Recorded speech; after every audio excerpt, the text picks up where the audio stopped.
Terus masuk surga napa punten? Terus masuk surga. Oke, doa kita tertuli mateh nggih. Maksud tabudian pan mate manter masuk surga. Pembahasannya kalau yang dibahas itu adalah masuk surga, maka saja kau leben ajunan gak dinto pasti masuk surga. Amin. Ada apa sebab? Coba perhatikan.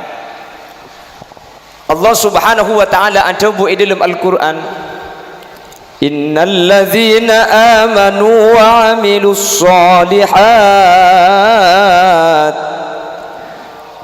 ulaika ashabul jannah